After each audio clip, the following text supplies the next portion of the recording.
Directions to Mercy Street. Chapter 1, No Direction Home. From Oxford's Dictionary, definition of home, a place where one lives permanently, especially as a member of a family or household. A late breaking sun on this Northern California midsummer day.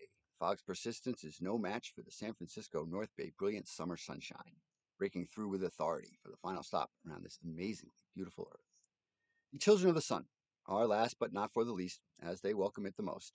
They know what they are getting is the best of all its spectacular beauty, especially as it slowly settles into the Pacific. It's why they're here, part of why they came, and why they plan to stay. As no pen will ever be mighty enough to describe this region of Earth, no writer's descriptive excellence or breathtakingly brilliant prose can give it due justice. Software is overwhelmed by the enormous beauty of the landscape, and could never duplicate it. More testament that humans must begin to understand we should not have messed with our home, our Earth. Because anything that only takes a few minutes of our relevant time to display its awesome infinite power should garner much more respect. As for this morning, the cold night dew is all that remains, and not for long, as the sun is much hotter. These are the days of climate change. Even with the obvious climate change issues, the San Francisco North Bay area is as strong as the people are.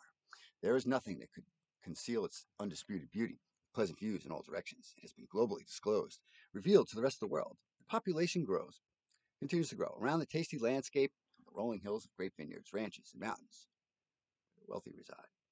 They keep coming with capital and more money to make in the new and already thriving industries. They're invited by the high-tech industry, wine industry, and or the new but equally promising marijuana industry. Secrets out, then passed around. More lanes on the freeways, more condos where that ranch or that dairy once were. For the store managers and construction workers, homes in the valley. The hills and mountaintops for the wealthy. Yes, indeed, just another day in paradise. But once again, not for everyone. And that is what this story is about. Everyone. One of the major concerns for many who live here continues to be the cost of living, specifically prices for housing and food. For unemployable, lower incomes, disabled, and the working blue collar person, it is a challenge. If they have enough to pay the rent, leaves them broke.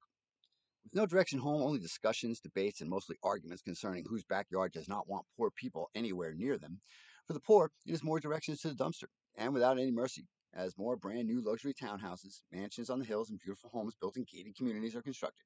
Without regard for lower or moderate housing, many are left out on the street.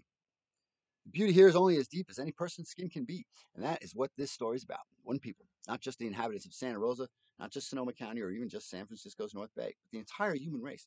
Since it is this region that has the highest and the lowest regarding the monetary class, it presents a unique testing ground for socioeconomic study.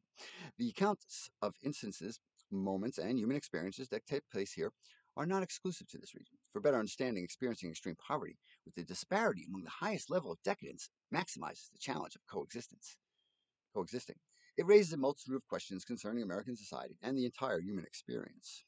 The important questions people need to answer: how people treat one another, who dictates the directions to a whole society, who teaches by example how to behave amongst one another. This region provides the perfect setting for many of the questions. The disparity between the wealthy and the poor is the biggest in the country. Since this is the wealthiest region in the United States of America, that means in the world. The answers to these difficult questions will provide solutions for the future of all humanity, and if there will be a future at all, as the human experience is confronted with extinction brought on before its time by our own doing. Here on Santa Rosa Avenue, a man with a backpack is drinking water. He has been walking in the heat and is dehydrated. He is determined this new day to make his inspiring dream a reality. For him, every new day will provide him with the opportunity to get closer to his goal. A man who knows humans are on the verge of extinction. He can see through the lies as he follows the money. He knows who the enemy is. He feels a sense of urgency and he does his best to conceal it. He's learning more about patience regarding everything. He tries to live up to what a man once called him, the saint of Santa Rosa Avenue, for returning a wallet. He wants home and he searches, but there are no directions to find. He feels the entire human experience has lost home, been directed to a dumpster. He knows the time is at hand, but must be patient and resolved with his convictions, his purpose, and his ultimate solution. The directions he was given gave him no indication of where the destination was going to be until he arrived. Humanity is still unaware of the bad directions they have been getting and the destination that awaits. They have believed in their leaders, but their leaders have given in to greed and sold them out to corporate lobbyists a long time ago. As he walks, he's listening to the music playing on his phone, pumped through his headset like a Rolling Stone by Bob Dylan. The man sings along with the chorus. It's the recently first time published author of Directions to the Dumpster. fast, Eddie. He had a manuscript become what he thinks is an important, socially significant published work. His home continues to be an elusive mirage, as he has been trying to promote his book without any relative success and no directions to follow. He continues to survive without shelter on the street. Since society's violent failure, the near fatal attack on the Greyhound bus 8 months ago, he has been understandably overwhelmed. He has accomplished a great deal, recovered from the physical wounds. He is trying his best to deal with the new and evolving psychological challenges that society has also failed to do.